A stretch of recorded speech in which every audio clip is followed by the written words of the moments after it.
Well, it's grim. I mean, it's both grim, but it's also entertaining. You know, I mean, like, but I also think actually that when the ticket finally settles, I think, and we can mark this right now, I'm saying it's going to be Newsom at the top of the ticket, Kamala as the undercard. She's going to be the vice presidential nominee. You've got, because remember, these are the Democrats we're talking about, so you can't have a straight white male at the top of the ticket without balancing it out with a bit of diversity. And I reckon, you know what, they'll go again with Kamala number 2. I think the ego...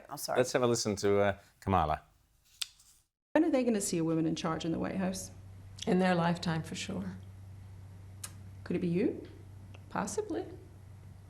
Have you made a decision yet? No, I have not.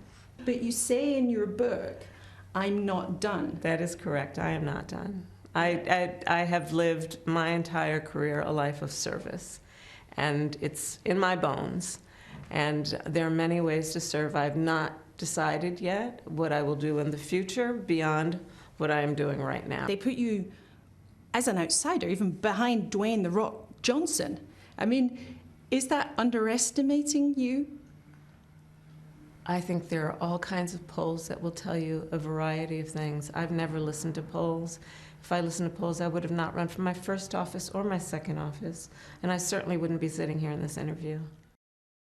You know what? You should have listened to the polls, Kamala, because you have consistently done terribly in the polls. And if you weren't from California, you would have never been elected to anything. And when even Californians were given the choice between Kamala and other candidates, they picked other candidates when it came to being the Democrat nominee. So, yeah, California, one-party state at the moment, and it produces politicians of Kamala's calibre. It would be an enormous gift for the Republicans if she runs again. I disagree with you, James. I can't see her agreeing to be Newsom's running mate. She's already been a presidential candidate. She's already served as a VP. She would see that as demoralising, as degrading. So I just can't see her. But then... what other options are there at the moment? Well, what other options are there? For her. You know, for her, you know, even if it's not Newsom at the top, if it's somebody else, you know. And again, 2 or 3 years, long time in politics, a lot of things can happen. But as you say, there's not a lot of options for her. Where does she go next? Her book is a flop. Nobody wants to read this thing. This thing is going to be on the remainders pile at Target, you know, next week. So where does she go? And it may have to be that she does that again simply to keep some sort of viability. What's she going to do? Is she going to go into the Senate? No. Is she going to go sit on boards and do something like that? No.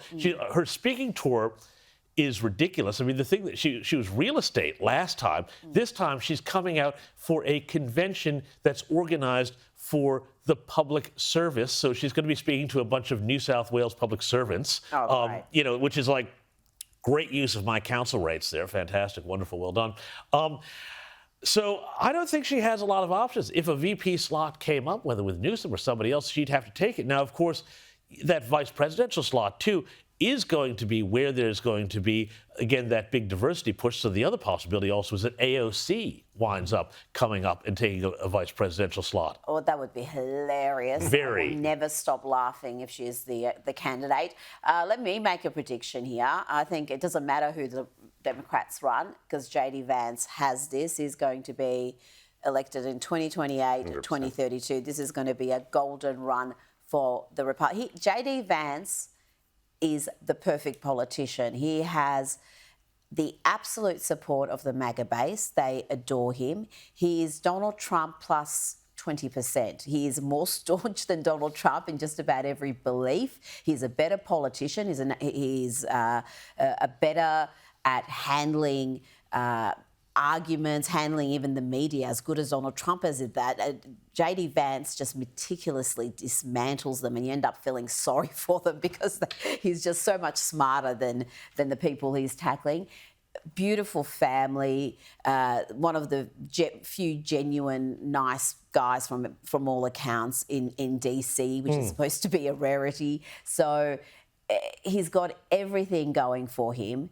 And it's just a matter of who's the running mate. And again, the Republicans have got a lot of depth here. You've got the likes of Ron DeSantis, who's a brilliant politician, has done amazing things in Florida. You've got Marco Rubio, got so many jobs and is doing them all well, and several others beneath them who are also contenders. So that's what the Democrats really have to find. At the moment, they've got their most radical elements setting the agenda. The ones you keep hearing about are the AOCs and Bernie Sanders and Jasmine Crockett and the Squad.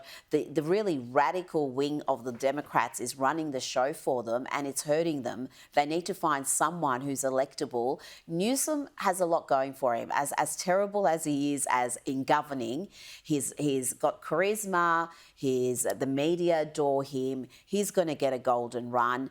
But you only have to look at California to see what America would look like under Newsom, and it's not pretty.